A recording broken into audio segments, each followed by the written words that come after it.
We organise most of the stock so that each genre sort of bleeds into the next one, which hopefully people will be interested in.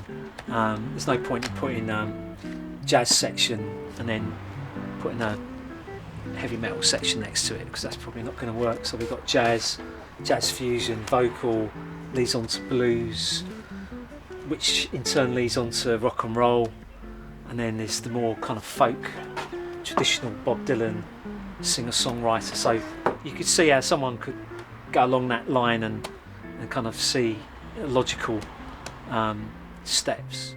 Well, it's like any other type of shop. You get a real cross-section of society, but I'd say probably about 25% students, 20% tourists, 30% males over 30, and then the rest is sort of made up of what everyone else gets, which is kind of oddball nutcases, people who smell a bit, you know that kind of thing, because it is with any shop that deals with collectible items, should we say, or whatever it is, books or anything, but you'll always get a few people who are a bit odd.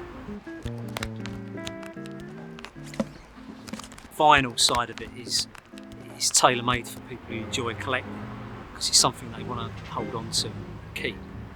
And we still get a lot of people just coming in to buy CDs, but the vinyl side of it probably makes up probably 75% of our business.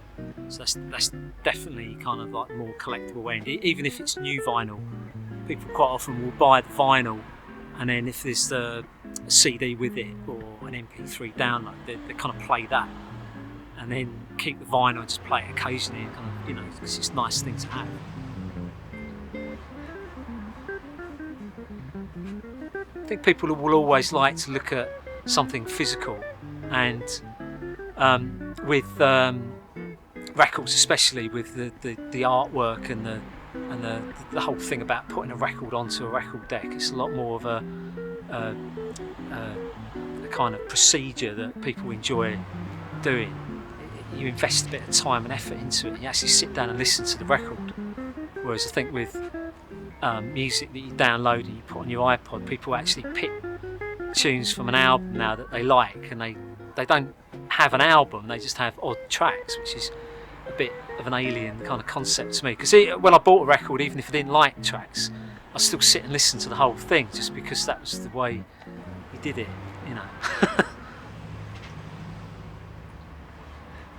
This is David Bowie, Rise and Fall of Ziggy Stardust, which is probably my favourite all-time record. And why it's my all-time favourite record is because it was so different when it came out in 1972. It was like nothing I'd heard before, and it seemed like a record for our particular generation, because it wasn't based in the 60s, it was very much sort of the time, and I love it. It's a perfect record, every track's brilliant, the cover's amazing, it looks like an alien has landed somewhere in the street in London, which I think is the idea. And also my favourite single of all time is Starman, which I'm going to play for you now.